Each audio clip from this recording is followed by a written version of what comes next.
आउज़ुबिल्लाहि मिनश्शैतानिर्रजीम बिस्मिल्लाहिर्रहमानिर्रहीम। अस्सलाम वालेकुम माय डियर स्टूडेंट्स, कैसे हैं आप? होप कि आप सब खैरियत से होंगे।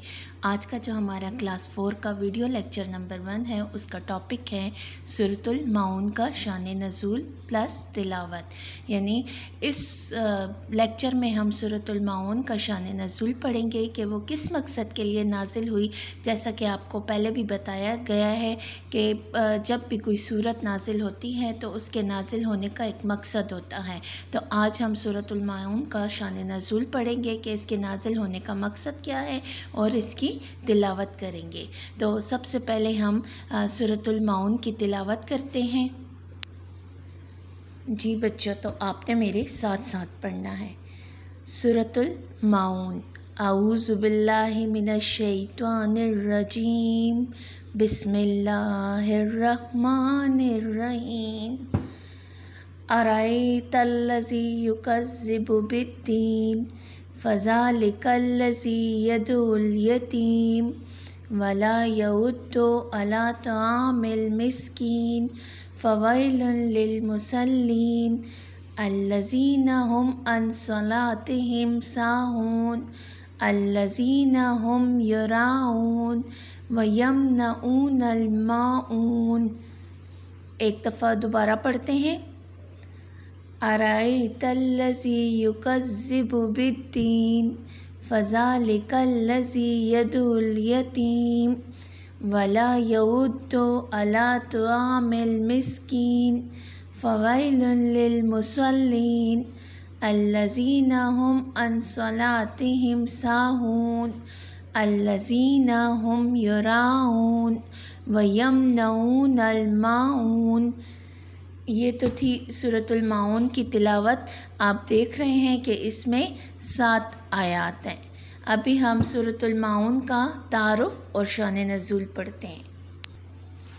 जी बच्चों, ये सूरतुल माऊन के बारे में बताया गया है कि सूरतुल माऊन मक्की सूरत है। मक्की सूरत से क्या मुराद है कि नबी पाक सल्लल्लाहु अलैहि वसल्लम पर जब कोई भी सूरत नाजिल होती थी, वो जिस मकाम पे होते थे, यानी अगर वो मक्का में तशरीफ़ फ़रमा होते थे तो उसे मक्की सूरत कहते हैं। अगर वो हिजरत करके मदीना गए थे तो मदीना में जो वही हज़रत जिब्राईल अलैहिस्सलाम लेके आते थे तो उसको मदनी सूरत कहते हैं। तो सूरतुल माऊन जो है वो मक्की सूरत है। यानी इस वक्त जब सूरतुल माऊन नाजिल हुई, आप सल्लल्लाहु अलैहि वसल्लम मक्का में मौजूद थे। ये 30वें पारे में मौजूद है। यानी सूरतुल माऊन का बताया गया है कि ये 30वें पारे में मौजूद है। तरतीब के लिहाज से इस सूरत का नंबर 107 है। तरतीब के लिहाज से कैसे?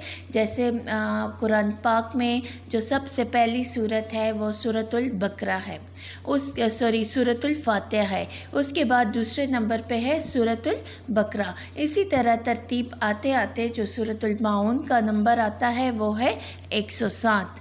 ये सूरत एक रकू पर मुश्तमिल है।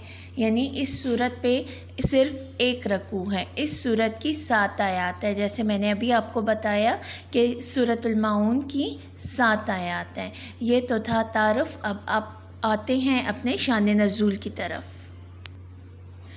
अच्छा बच्चों, तो ये है शान नज़ूल। जैसा कि अभी मैंने आपको बताया कि शान नज़ूल का क्या मतलब है। शान नज़ूल का मतलब है नाजिल होने का मकसद, कि ये सूरत नाजिल क्यों हुई। उन वक्त के हालात को देख के अल्लाह पाक रसूल पाक सल्लल्लाहु अलैहि वसल्लम को हुक्म फरमाते थे कि अपने लोगों को ये पैगाम पहुँचाओ।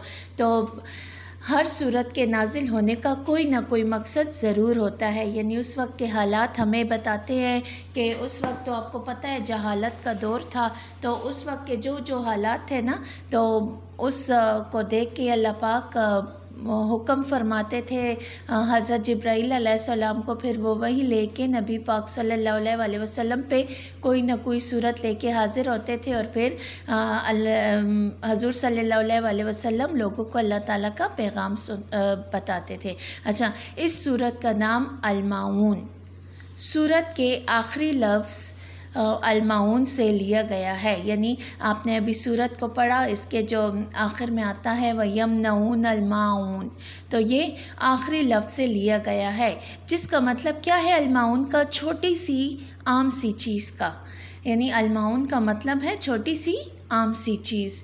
اچھا، اس سورت کا جو شان نزول تھا میں آپ کو وہ بتا دوں کہ عرب میں اہل عرب جو تھے اس زمانے میں جاہلیت کا دور تھا، ان میں کافر بھی تھے، منافق بھی تھے، مسلمان بھی تھے، لیکن اس صورت میں جو پہلی 3 آیات ہیں وہ کافروں کے بارے میں بتائی گئی ہیں کہ وہ روز جزا کے ہونے سے انکار کرتے ہیں کہ قیامت نہیں آئے گی، وہ قیامت کے دن کو جھٹلاتے ہیں، روز جزا یعنی قیامت کے دن کو جھٹلاتے ہیں، وہ یہ نہیں مانتے کہ قیامت آئے گی، اس لیے ان میں اخلاقی، معاشی ہر قسم کی برائیاں موجود تھیں۔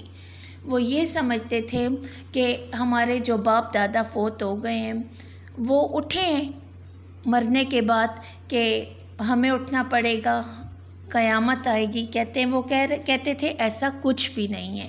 تو جو لوگ روز جزا کو جھٹلاتے ہیں، جو لوگ یہ یقین رکھتے ہیں کہ قیامت نہیں آئے گی، تو اس دنیا میں وہ بھرپور گناہ کرتے ہیں۔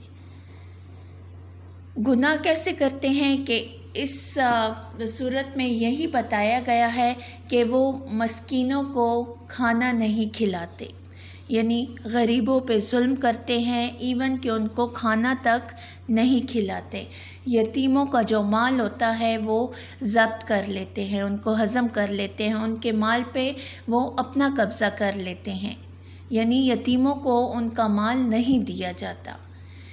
اس دنیا میں وہ سمجھتے تھے کہ یہ جو کچھ ہو رہا ہے بس اسی میں ہم نے مزے لینے ہیں، اسی سے ہم نے لطف اندوز ہونا ہے، کیونکہ مرنے کے بعد تو کچھ نہیں ہے۔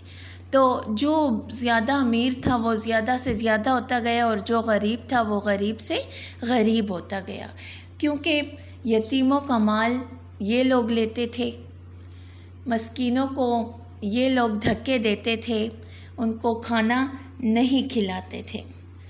پھر جو باقی کی 4 آیات ہیں اس میں منافقوں کے بارے میں یہ بتایا گیا ہے کہ جو دکھاوا کرتے ہیں، ایک تو نمازیں نہیں پڑھتے، اپنی نمازوں سے غافل ہیں، نمازیں نہیں پڑھتے، اور جو پڑھتے بھی ہیں تو وہ لوگوں کو دکھانے کے لیے، ایک دوسرے کو دکھانے کے لیے، بلکہ اللہ تعالیٰ کی رضا حاصل کرنے کے لیے وہ ایسا کوئی اچھا کام نہیں کرتے، بلکہ لوگوں کو دکھانے کے لیے وہ نمازیں بھی پڑھتے تھے، یعنی ہر اچھا کام جو پہلے تو وہ کوئی اچھا کام نہیں کرتے تھے، لیکن جب وہ اچھا کام کرتے بھی تھے تو وہ لوگوں کو دکھانے کے لیے، اسپیشلی جب وہ نماز پڑھتے تھے۔